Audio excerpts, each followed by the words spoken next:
एक पंडित और यमदूत की कहानी। भाग्य का लिखा कभी नहीं मिटता। एक समय की बात है, एक बहुत ही ज्ञानी पंडित था। वह अपने एक बचपन के घनिष्ठ मित्र से मिलने के लिए किसी दूसरे गांव जा रहा था, जो कि बचपन से ही गूंगा व एक पैर से अपाहिज था। उसका गांव काफी दूर था और रास्ते में कई और छोटे छोटे गांव भी पड़ते थे। पंडित अपनी धुन में चला जा रहा था कि रास्ते में उसे एक आदमी मिल गया, जो दिखने में बड़ा ही हष्ट-पुष्ट था। वह भी पंडित के साथ ही चलने लगा। पंडित ने सोचा कि चलो अच्छा ही है, साथ साथ चलने से रास्ता जल्दी कट जाएगा। पंडित ने उस आदमी से उसका नाम पूछा तो उस आदमी ने अपना नाम महाकाल बताया। पंडित को ये नाम बड़ा अजीब लगा, लेकिन उसने नाम के विषय में और कुछ पूछना उचित नहीं समझा। दोनों धीरे धीरे चलते रहे। तभी रास्ते में एक गांव आया। महाकाल ने पंडित से कहा, तुम आगे चलो, मुझे इस गांव में एक संदेशा देना है। मैं तुमसे आगे मिलता हूँ। ठीक है, कहकर पंडित अपनी धुन में चलता रहा। तभी एक भैंस ने एक आदमी को मार दिया और जैसे ही भैंस ने आदमी को मारा, लगभग तुरंत ही महाकाल वापस पंडित के पास पहुंच गया। चलते चलते दोनों एक दूसरे गांव के बाहर पहुंचे, जहां एक छोटा सा मंदिर था। ठहरने की व्यवस्था ठीक लग रही थी, और क्योंकि पंडित के मित्र का गांव अभी काफी दूर था, साथ ही रात्रि होने वाली थी, तो पंडित ने कहा, रात्रि होने वाली है, पूरा दिन चले हैं, थकावट भी बहुत हो चुकी है, इसलिए आज की रात हम इसी मंदिर में रुक जाते हैं। भूख भी लगी है तो भोजन भी कर लेते हैं और थोड़ा विश्राम करके सुबह फिर से प्रस्थान करेंगे। महाकाल ने जवाब दिया, ठीक है, लेकिन मुझे इस गांव में किसी को कुछ सामान देना है, तो मैं देकर आता हूँ। तब तक तुम भोजन कर लो, मैं बाद में खा लूंगा। और इतना कहकर वह चला गया। लेकिन उसके जाते ही कुछ देर बाद उस गांव में धुआं उठना शुरू हुआ और धीरे धीरे पूरे गांव में आग लग गई थी। पंडित को आश्चर्य हुआ। उसने मन में ही सोचा कि जहाँ भी ये महाकाल जाता है, वहाँ किसी न किसी तरह की हानि क्यों हो जाती है, जरूर कुछ गड़बड़ है। लेकिन उसने महाकाल से रात्रि में इस बात का कोई जिक्र नहीं किया। सुबह दोनों ने फिर से अपने गंतव्य की ओर चलना शुरू किया। कुछ देर बाद एक और गांव आया और महाकाल ने फिर से पंडित से कहा कि पंडित जी, आप आगे चलें, मुझे इस गांव में भी कुछ काम है, तो मैं आपसे आगे मिलता हूँ। इतना कहकर महाकाल जाने लगा। लेकिन इस बार पंडित आगे नहीं बढ़ा, बल्कि खड़े होकर महाकाल को देखता रहा कि वह कहाँ जाता है और करता क्या है। तभी लोगों की आवाजें सुनाई देने लगी कि एक आदमी को सांप ने डस लिया और उस व्यक्ति की मृत्यु हो गई। ठीक उसी समय महाकाल फिर से पंडित के पास पहुंच गया, लेकिन इस बार पंडित को सहन न हुआ। उसने महाकाल से पूछ ही लिया कि तुम जिस गांव में भी जाते हो, वहां कोई न कोई नुकसान हो जाता है। क्या तुम मुझे बता सकते हो कि आखिर ऐसा होता क्यों है? महाकाल ने जवाब दिया, पंडित जी, आप मुझे बड़े ज्ञानी मालूम पड़े थे, इसलिए मैं आपके साथ चलने लगा था, क्योंकि ज्ञानियों का संग हमेशा अच्छा होता है। लेकिन क्या सचमुच आप अभी तक नहीं समझे कि मैं कौन हूँ? पंडित ने कहा, मैं समझ तो चुका हूँ, लेकिन कुछ शंका है, तो यदि आप ही अपना उपयुक्त परिचय दे दें तो मेरे लिए आसानी होगी। महाकाल ने जवाब दिया कि मैं यमदूत हूँ और यमराज की आज्ञा से उन लोगों के प्राण हरण करता हूँ जिनकी आयु पूर्ण हो चुकी है। हालांकि पंडित को पहले से ही इसी बात की शंका थी, फिर भी महाकाल के मुंह से ये बात सुनकर पंडित थोड़ा घबरा गया, लेकिन फिर हिम्मत करके पूछा कि अगर ऐसी बात है और तुम सचमुच ही यमदूत हो, तो बताओ अगली मृत्यु किसकी है? यमदूत ने जवाब दिया कि अगली मृत्यु तुम्हारे उसी मित्र की है जिसे तुम मिलने जा रहे हो, और उसकी मृत्यु का कारण भी तुम ही होगे। ये बात सुनकर पंडित ठिठक गया और बड़े पेशापेश में पड़ गया कि यदि वास्तव में वह महाकाल एक यमदूत हुआ तो उसकी बात सही होगी और उसके कारण मेरे बचपन के घनिष्ठ मित्र की मृत्यु हो जाएगी। इसलिए बेहतर यही है कि मैं अपने मित्र से मिलने ही न जाऊं, कम से कम मैं तो उसकी मृत्यु का कारण नहीं बनूंगा। तभी महाकाल ने कहा कि तुम जो सोच रहे हो वो मुझे भी पता है, लेकिन तुम्हारे अपने मित्र से मिलने न जाने के विचार से नियति नहीं बदल जाएगी। तुम्हारे मित्र की मृत्यु निश्चित है और वह अगले कुछ ही क्षणों में घटित होने वाली है। महाकाल के मुख से ये बात सुनते ही पंडित को झटका लगा, क्योंकि महाकाल ने उसके मन की बात जान ली थी, जो कि किसी सामान्य व्यक्ति के लिए तो संभव ही नहीं थी। फलस्वरूप पंडित को विश्वास हो गया कि महाकाल सचमुच यमदूत ही हैं। इसलिए वह अपने मित्र की मृत्यु का कारण न बने, इस हेतु वह तुरंत पीछे मुड़ा और फिर से अपने गांव की तरफ लौटने लगा। परंतु जैसे ही वह मुड़ा, सामने से उसे उसका मित्र उसी की ओर तेजी से आता हुआ दिखाई दिया, जो कि पंडित को देखकर अत्यधिक प्रसन्न लग रहा था। अपने मित्र के आने की गति को देख पंडित को ऐसा लगा जैसे कि उसका मित्र काफी समय से उसके पीछे पीछे ही आ रहा था, क्योंकि वह बचपन से ही गूंगा व एक पैर से अपाहिज था, इसलिए न तो पंडित तक पहुंच पा रहा था और न ही पंडित को आवाज देकर रोक पा रहा था।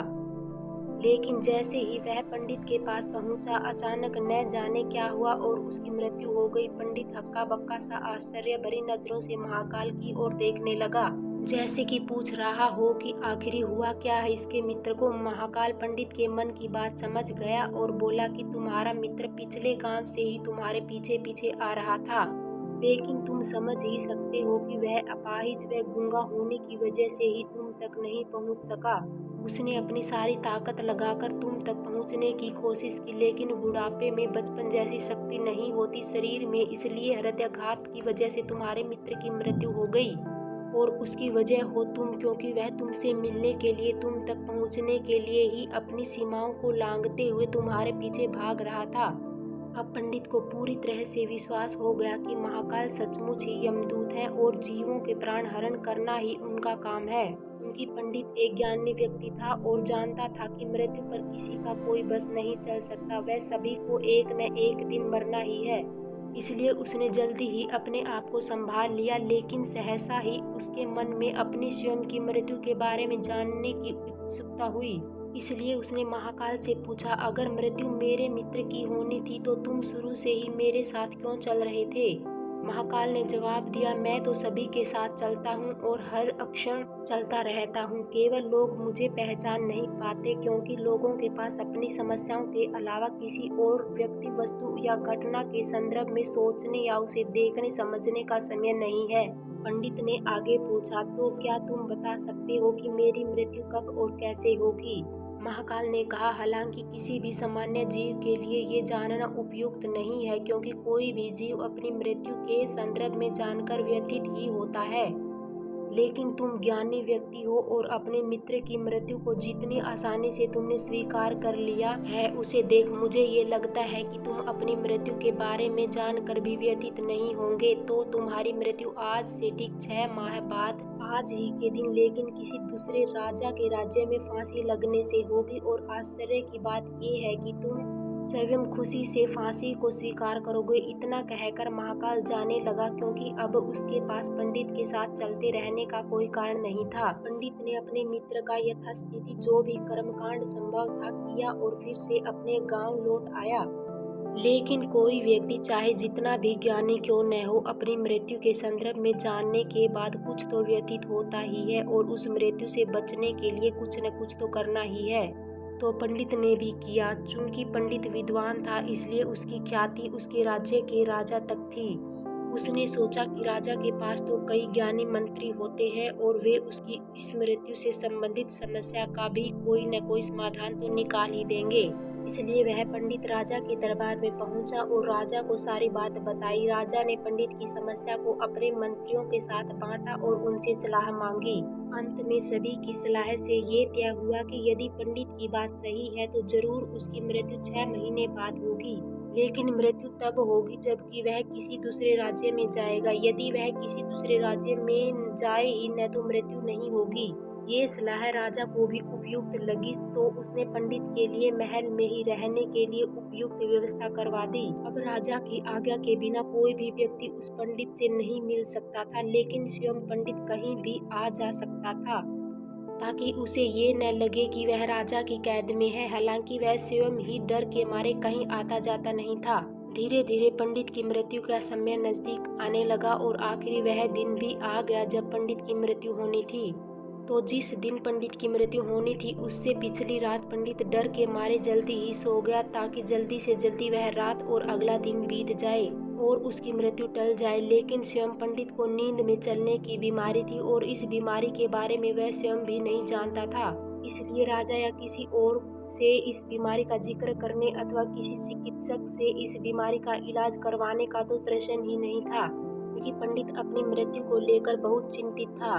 और नींद में चलने की बीमारी का दौरा अक्सर तभी पड़ता है जब ठीक से नींद नहीं आ रही होती। तो उसी रात पंडित को नींद में चलने का दौरा पड़ा। वह उठा और राजा के महल से निकलकर अस्तबल में आ गया। चूंकि वह राजा का खास मेहमान था, इसलिए किसी भी पहरेदार ने उसे न तो रोका और न किसी तरह की पूछताछ की। अस्तबल में पहुंचकर वह सबसे तेज दौड़ने वाले घोड़े पर सवार होकर नींद की बेहोशी में ही राज्य की सीमा से बाहर दूसरे राज्य की सीमा में चला गया।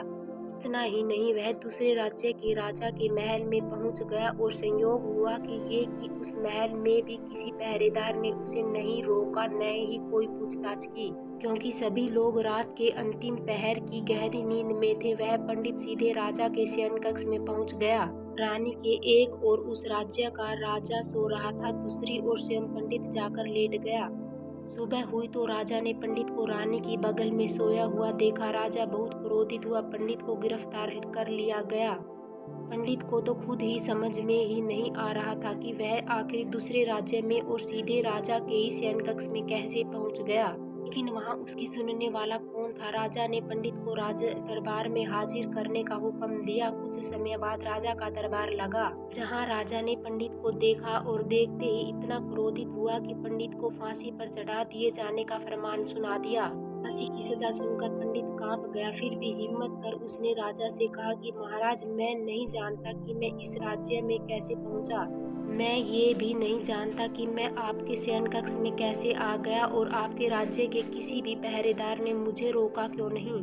लेकिन मैं इतना जानता हूँ कि आज मेरी मृत्यु होनी थी और होने जा रही है। राजा को ये बात थोड़ी अटपटी लगी। उसने पूछा, तुम्हें कैसे पता कि आज तुम्हारी मृत्यु होनी थी? कहना क्या चाहते हो तुम? राजा के सवाल के जवाब में पंडित ने पिछले 6 महीने की पूरी कहानी बता दी और कहा कि महाराज, मेरा क्या, किसी भी सामान्य व्यक्ति का इतना साहस कैसे हो सकता है कि वह राजा की उपस्थिति में राजा के ही कक्ष में रानी के बगल में सो जाए। ये तो सरासर आत्महत्या ही होगी और मैं दूसरे राज्य से इस राज्य में आत्महत्या करने क्यों आऊंगा। राजा को पंडित की बात थोड़ी उपयुक्त लगी, लेकिन राजा ने सोचा कि शायद वह पंडित मृत्यु से बचने के लिए ही महाकाल और अपनी मृत्यु की भविष्यवाणी का बहाना बना रहा है। इसलिए उसने पंडित से कहा कि यदि तुम्हारी बात सत्य है और आज तुम्हारी मृत्यु का दिन है, जैसा कि महाकाल ने तुमसे कहा है, तो तुम्हारी मृत्यु का कारण मैं नहीं बनूंगा। लेकिन यदि तुम झूठ कह रहे हो तो निश्चित ही आज तुम्हारी मृत्यु का दिन है। उनकी पड़ोसी राज्य का राजा उसका मित्र था, इसलिए उसने तुरंत कुछ सिपाहियों के साथ दूसरे राज्य के राजा के पास पत्र भेजा और पंडित की बात की सत्यता का प्रमाण मांगा। शाम तक भेजे गए सैनिक फिर से लौटे और उन्होंने आकर बताया कि महाराज, पंडित जो कह रहा है वह सच है। दूसरे राज्य के राजा ने पंडित को अपने महल में ही रहने की संपूर्ण व्यवस्था दे रखी थी और पिछले 6 महीने से ये पंडित राजा का मेहमान था। कल रात राजा स्वयं इससे अंतिम बार इसके शयन कक्ष में मिले थे और इसके बाद ये इस राज्य में कैसे पहुंच गया, इसकी जानकारी किसी को नहीं है। इसलिए उस राज्य के राजा के अनुसार पंडित को फांसी की सजा दिया जाना उचित नहीं है। लेकिन अब राजा के लिए एक नई समस्या आ गई। चूंकि उसने बिना पूरी बात जाने ही पंडित को फांसी की सजा सुना दी थी, इसलिए अब यदि पंडित को फांसी न दी जाए तो राजा के कथन का अपमान हो, और यदि राजा द्वारा दी गई सजा का मान रखा जाए तो पंडित की बेवजह मृत्यु हो जाए। राजा ने अपनी इस समस्या का जिक्र अपने अन्य मंत्रियों से किया और सभी मंत्रियों ने आपस में चर्चा कर ये सुझाव दिया कि महाराज, आप पंडित को कच्चे सूत के एक धागे से फांसी लगवा दें। इससे आपके वचन का मान भी रहेगा और सूत के धागे से लगी फांसी से पंडित की मृत्यु भी नहीं होगी, जिससे उसके प्राण भी बच जाएंगे। राजा को ये विचार उपयुक्त लगा और उसने ऐसा ही आदेश सुनाया। पंडित के लिए सूत के धागे की फांसी का फंदा बनाया गया और नियमानुसार पंडित को फांसी पर चढ़ाया जाने लगा। सभी खुश थे कि न तो पंडित मरेगा और न राजा का वचन झूठा पड़ेगा। पंडित को भी विश्वास था कि सूत के धागे से तो उसकी मृत्यु नहीं होगी, इसलिए वह भी खुशी खुशी फांसी चढ़ने को तैयार था, जैसे कि महाकाल ने उसे कहा था। जैसे ही पंडित को फांसी दी गई, सूत का धागा तो टूट गया, लेकिन टूटने से पहले उसने अपना काम कर दिया। पंडित के गले की नस कट चुकी थी उस सूत के धागे से और पंडित जमीन पर पड़ा तड़प रहा था। हर धड़कन के साथ उसके गले से खून की फुहार निकल रही थी और देखते ही देखते कुछ ही क्षणों में पंडित का शरीर पूरी तरह से शांत हो गया। सभी लोग आश्चर्यचकित हक्के बक्के से पंडित को मरते हुए देखते रहे। किसी को विश्वास ही नहीं हो रहा था कि एक कमजोर से सूत के धागे से किसी की मृत्यु हो सकती है, लेकिन घटना घट चुकी थी। नियति ने अपना काम कर दिया था। जो होना होता है वह होकर ही रहता है। हम चाहे जितनी सावधानियां बरतें या चाहे जितने उपाय कर लें, लेकिन हर घटना और उस घटना का सारा ताना बाना पहले से निश्चित है, जिसे हम रत्ती भर भी इधर उधर नहीं कर सकते। इसलिए ईश्वर ने हमें भविष्य जानने की क्षमता नहीं दी है, ताकि हम अपने जीवन को ज़्यादा बेहतर तरीके से जी सकें। कहानी अच्छी लगी तो कृपया लाइक और चैनल को सब्सक्राइब जरूर करें।